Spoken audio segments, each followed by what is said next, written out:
صبیه چې ما د رسول الله مبارک زمانه موندلې ده یو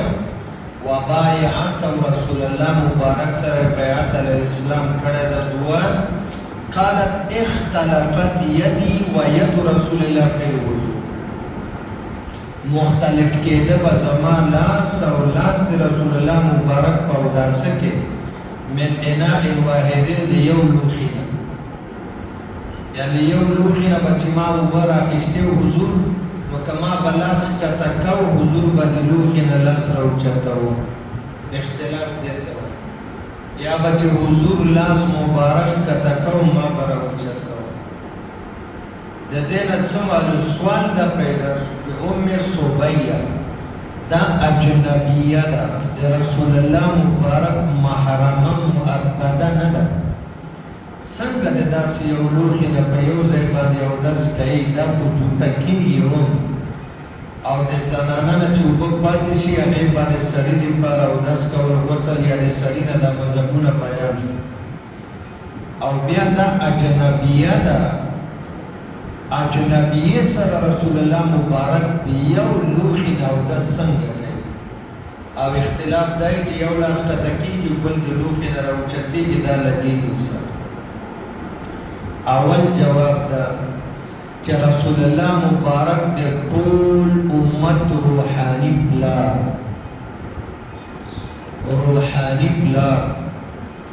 هغه محرم مؤبد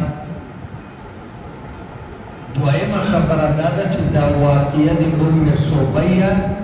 دا د نزول الحجاب نه مخکې ده د دې تعلق د هغې زمانې سره ده چې لا د پردې آیاتونه نه و نازل شي قبل نزول الحجاب دریم جواب دا ده چې دا واقعه بعد نزول الحجاب یعنی د پردې آیاتونه راغلي وو د اجنبیاتونه تو حضور پاک او د زنانه ام صبیه په منځ کې پرده ځوړنده یا لکه شیخ صاحب منځ کې پرده دلته دا لوښی ده یو سړی دې خوا د پردې نه اخوا زنانه ده دې خوا سړی لاس کته کوي او اخوا ته بیا زنانه یو بل نه ویني منځ کې پرده ځوړنده ده واقعه بعد نزول الحجاب ده لیکن د یو لوښي نه اوبه استعمال شوي څلورم دا زنانه د سړي نه پس او سړی د زنانه نه یا یو ځای اجنبیه دپاره د یو لوښي نه اودس علي منئ چې یره د فتنې تاسو دا ووایئ د رسول الله مبارک نه دا یره وه دا خو موت دا د سر نه تر پښو په ګناه لتاړي او سم پیلیو شوي وهو دا څومره ښایسته لاسونه دي دا به څومره ښایسته ښځئ دا شیطانی خیالات د رسول الله مبارک سره د دې تصور هم کېدلی شي دا هغه زمانه وه دا خو د رسول الله مبارک سره پرده ځوړنده ده یا روحاني پلار ده یا قبل نزول یا بعد نزول او یره د فتنې هم نشته ده وبه قال حدثنا يونس قال اخبرنا نوح بن وهب قال اخبرني اسامه عن سالم بن نعمان عن ام صبيه الجهنيه رضي الله عنها مثله ففي هذا دليل على ان احدهما قد كان ياخذ من الماء بعد صلاه مذهب چې سړی که کمې اوبه د زنانه نه پټ شوي په لوښي کې سور د هغې استعمال کولی شي او ښځه د سړی سړي د ښځې نه پس او معا په یو ځای د اتفاقا جایز ده وبه قال حدثنا ابن ابي داود قال حدثنا محمد بن منهار قال حدثنا يزيد بن زريع قال حدثنا بان بن سمعه عن عكرمه عن عائشه رضي الله عنها قالت كنت اعتزل انا ورسول الله صلى الله عليه وسلم من اناء واحد يبدا قبلي رسول الله مبارک او ما دی یو باټي یو لوښي نه غسل کوه حضور به مخکې اوبه راواخیستې بیا به ما هغه د رسول الله په جوټه باندې عایشې هغوی غسل کړی کړه دارنګې میمونې سعودي بیبي نه اوبه پاتې شوي دي په غټ مټ کې رسول الله ففي هذا دلیل علی ان صغر الرجل جایز للمرأة که سړي نه اوبه پاتې شوي هغې جوټه د ښځې لپاره روا ده تطهیر په باغي او دس کې ته غسل کې. وبه قال حدثنا احمد بن داود قال حدثنا مسدد قال حدثنا حماد بن زيد عن افلح بن حميد عن القاسم عن عائشه رضي الله عنها قالت كنت اعتصل انا ورسول الله صلى الله عليه وسلم من اناء واحد تختلف في ايدينا من الجنابه. ګور الله سره مختلف کېدل. ما بلاس کا تکاو رسول الله مبارک پر او چاته ما به او چاته حضور بلاس کا تکاو اے دی یو لوخي نو غسل د جنابت ما درتوله چې جنابت معنا بعد المجامعات یو جنابت من الاحتلام هغه رسول الله مبارک باندې نازل. وبه قال حدثنا ربيع الجيزي قال حدثنا عبد الله بن مسلمة بن قعنب قال حدثنا افلح وحدثنا ابن مرزوق قال حدثنا ابو عامر العقدي قال حدثنا افلح فذكر مثله باسناده. وبه قال حدثنا علي بن شيبة قال حدثنا يزيد بن هارون قال اخبرنا سفيان عن منصور عن ابراهيم عن الاسود عن عائشة رضي الله عنها قالت كنت انازع انا ورسول الله صلى الله عليه وسلم منازعه و سماعت لاس او د رسول الله د لاس په یو منازعه کې راځي چې تلاس کته کې بل او چتوي د لاسونو سره لګيږي کنه.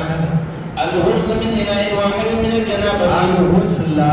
په وخت د غسل کې چې کله به موږ غسل کوو د جنابت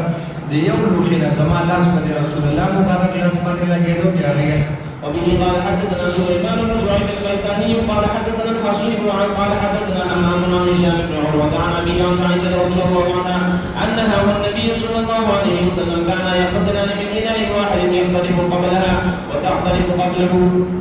وبه قال حدثنا یو ځلې به حضور مخکې بل ځلې به عائشې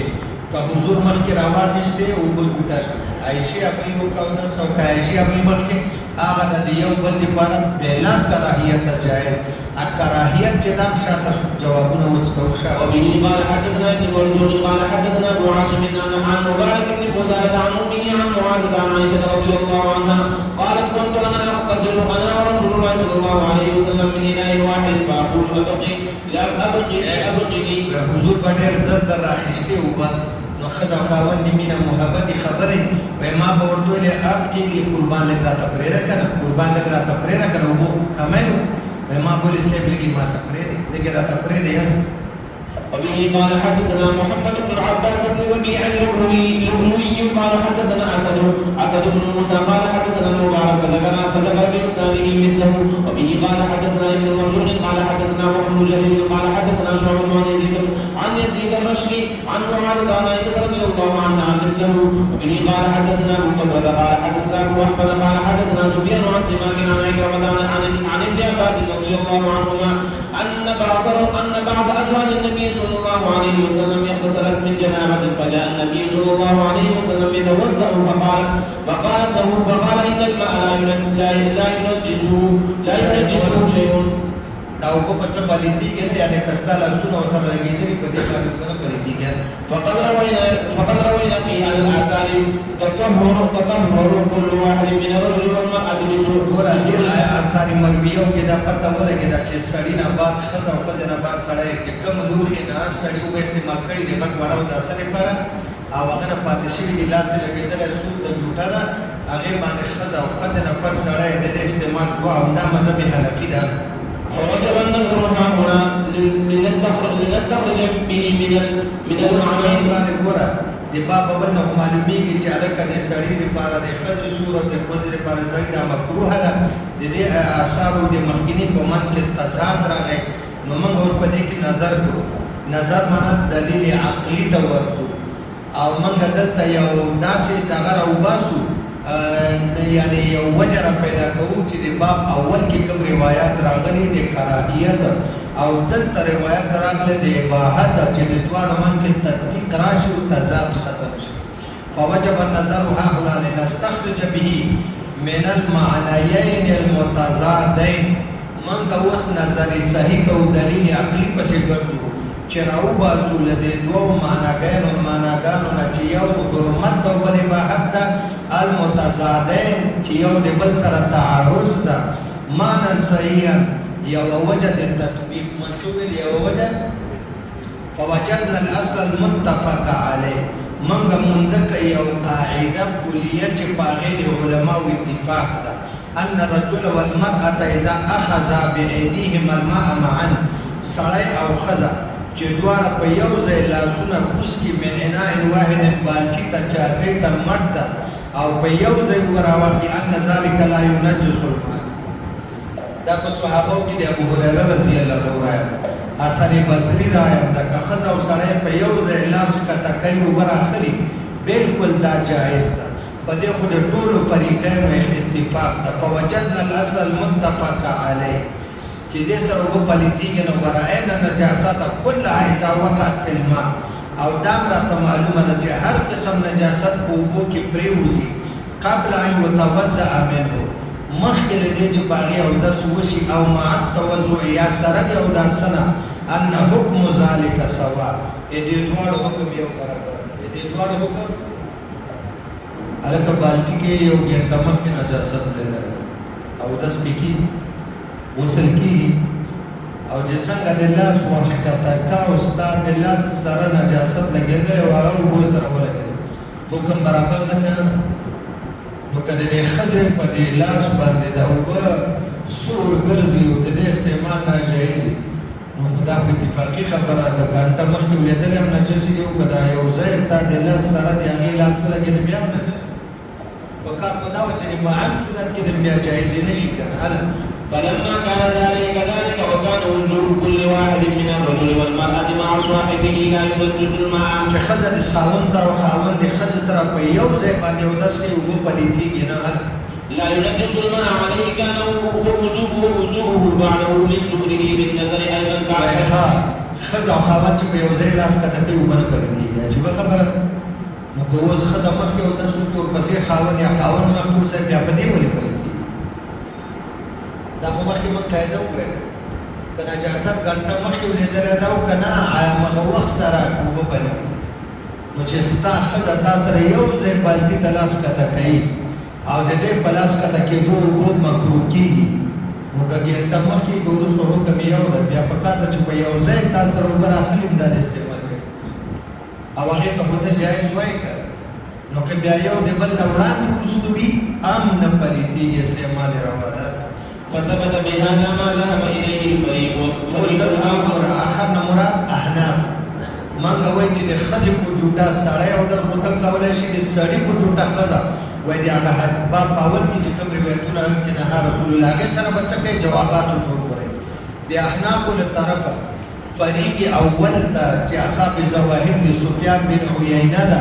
سفیان الثوری ده عبدالرحمن اوزاعي ده احمد بن حنبل ده داود ظاهري ده هغې ته جوابات دي څلور جوابات. اول جواب دا ده چې ګوره دا ښځې د اوبو ته لاس وروړی نه و لاس دا د اوبو طهارت یقیني و که نه و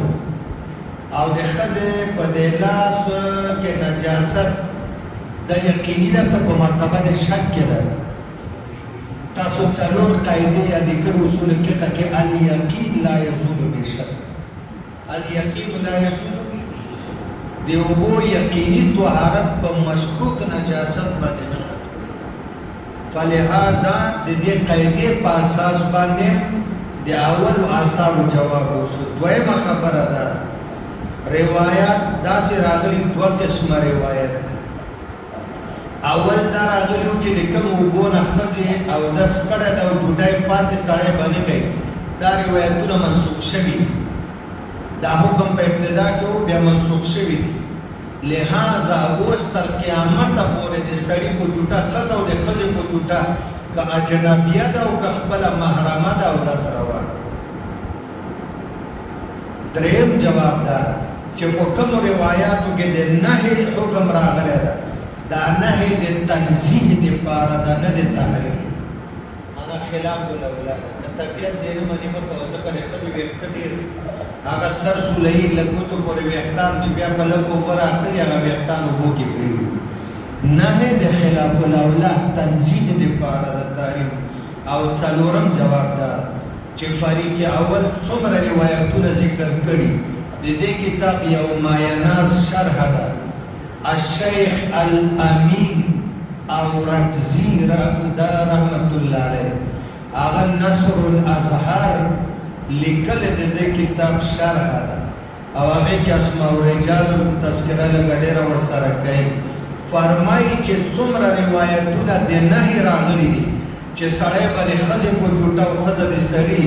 او داس نه کوي غسل نه کوي ټول په ټوله کې ضعیف نصر الازهار او